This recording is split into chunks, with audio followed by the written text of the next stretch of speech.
হাসপাতালে অস্থায়ী উপাচার্য, সহ উপাচার্য ভিন রাজ্যে। তারই মধ্যে বিশ্ববিদ্যালয় কর্তৃপক্ষকে আলোচনায় বসার জন্য সোমবারের ডেডলাইন বেঁধে দিয়েছেন যাদবপুরের পড়ুয়ারা। এরই মধ্যে তাদের ডাকে শুক্রবার পথে নামল নাগরিক সমাজ। বিকেল 4টে নাগাদ যাদবপুর বিশ্ববিদ্যালয়ের অরবিন্দ ভবন থেকে শুরু করে 8B বাসস্ট্যান্ড হয়ে সোজা যাদবপুর থানা পর্যন্ত যায় এই মিছিল। আমাদের যে সাথী গ্রেপ্তার তার অবিলম্বে নিঃশর্ত মুক্তি চাই। আমরা খবর পাচ্ছি একের পর এক পড়ুয়ার বাড়িতে পুলিশি চিঠি পৌঁছাচ্ছে, একের পর এক অদ্ভুত অদ্ভুত সব মামলা দেওয়া হচ্ছে, সেই সকল মামলা প্রত্যাহার করতে হবে। এই বার্তাটা রাখা যে শুধুমাত্র এটা যেমন একদিকে পড়াশোনা চলছে তেমন উল্টো দিকে লড়াইও চলছে এবং এই লড়াই চলবে। পড়ুয়াদের সঙ্গে পায়ে পা মিলান আক্রান্ত ছাত্র ইন্দ্রানুজ রায়ের বাবাও। ছাত্রদের যে দাবিগুলো সেগুলো অত্যন্ত গণতান্ত্রিক দাবি। তাদের যে ছাত্র সংসদ নির্বাচন সেটা অত্যন্ত জরুরি দাবি এবং অত্যন্ত প্রয়োজনীয় দাবি। আমি আশা করব কর্তৃপক্ষ তারা আলাপ আলোচনার জায়গাকে উন্মুক্ত করুন। নাগরিক মিছিলকে পাল্টা কটাক্ষ করেছে তৃণমূল। মমতা বন্দ্যোপাধ্যায় গণতান্ত্রিক ফিরে দিয়েছেন, সবাই মিছিল করতেই পারে। প্রোটেস্টের একটা পদ্ধতি আছে, কারোর গাড়িতে চাপড় মেরে, গাড়ির কাঁচ ভেঙে, গাড়ির সামনে ধাক্কা মেরে এটা প্রোটেস্ট হয় না। পাড়ার গুন্ডারা যেটা করতে পারে সেটা স্টুডেন্টরা করতে পারে।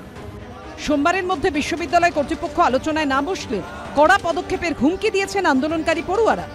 আমরা একটা সময় বেঁধে দিয়েছি যে সোমবার দুপুর 1টা অবধি, যে দুপুর 1টার মধ্যে যদি ওনারা এসে আমাদের সাথে আলাপচারিতা এঙ্গেজ না করেন তাহলে আমরা সম্পূর্ণভাবে অ্যাডমিন ব্লক শাটডাউন করব। একাডেমিক বিষয়পত্র যা কিছু বিশ্ববিদ্যালয়ে হয় তা স্বাভাবিকভাবেই হবে।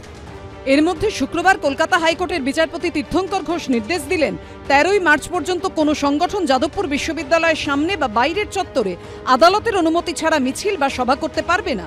সেই সঙ্গে বিচারপতি বলেন পুলিশকে এই বিষয়ে কড়া নজর রাখতে হবে, যাতে কেউ এই অভিযোগ করতে না পারে যে কাউকে অনুমতি দেয়া হলো আর কাউকে দেয়া হলো না।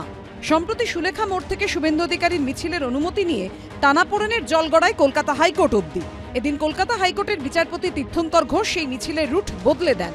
তিনি নির্দেশ দেন নবীনা সিনেমা হল থেকে যাদবপুর থানার 100 ইয়ার্ড আগে অবধি মিছিল করা যাবে।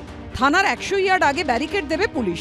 750 জনকে নিয়ে রবিবার সকাল 11টা থেকে বিকেল 3টে পর্যন্ত মিছিলের অনুমতি দিয়েছেন বিচারপতি। সুকান্ত মুখোপাধ্যায়, ব্রতদীপ ভট্টাচার্য, সৌভিক মজুমদারের রিপোর্ট, এবিপি আনন্দ।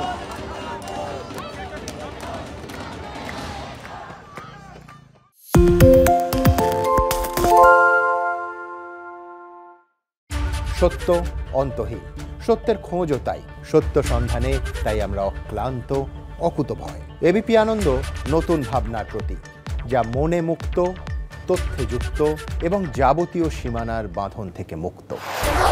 সীমা না শব্দটির মধ্যে লুকিয়ে আছে মানা শব্দটি, যেন চোখ রাঙানি এক অদৃশ্য বেড়াজাল, যা আটকে রাখে আমাদের এক ছোট্ট গণ্ডির মধ্যে। একমাত্র সঠিক খবরই গড়ে তুলবে এক মুক্ত সমাজ।